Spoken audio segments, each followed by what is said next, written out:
Dans cette édition de 01 Drive, eh bien, nous sommes au siège R&D de Ford de Aix-la-Chapelle, où vous voyez quelqu'un derrière moi a revêtu un masque de réalité virtuelle. En fait, celui-ci se balade dans une chambre de test et je vais moi-même revêtir le masque pour vivre cette expérience.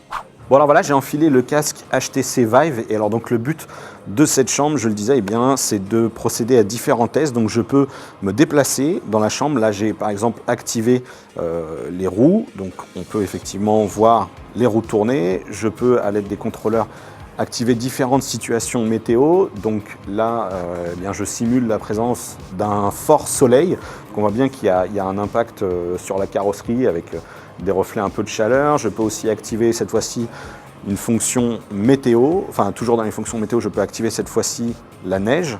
Donc je vois que la neige tombe sur la voiture ou encore la pluie. Voilà, et je peux toujours me déplacer avec les deux sticks dans la pièce et tourner finalement autour de la voiture et voir un petit peu ce qui se passe. Cette démonstration avec le masque HTC Vive, elle est évidemment très théorique, on est en réalité virtuelle. Mais on a vécu ici un truc assez intéressant, puisque en fait la chambre dans laquelle nous étions dans ce monde numérique, eh bien, c'est tout simplement la prochaine chambre de test que Ford est en train de construire à Cologne. Donc imaginez un petit peu les différents scénarios possibles. Le constructeur pourra placer un véhicule dans la chambre de test, créer une neige artificielle, créer aussi une température élevée, la pluie. Tout ça pourquoi? Tout simplement tester les différentes réactions de la voiture. La qualité des balais d'essuie-glace par une forte pluie, l'impact lorsqu'il y aura une forte épaisseur de neige sur le toit du véhicule et qu'on en sort en ouvrant la portière.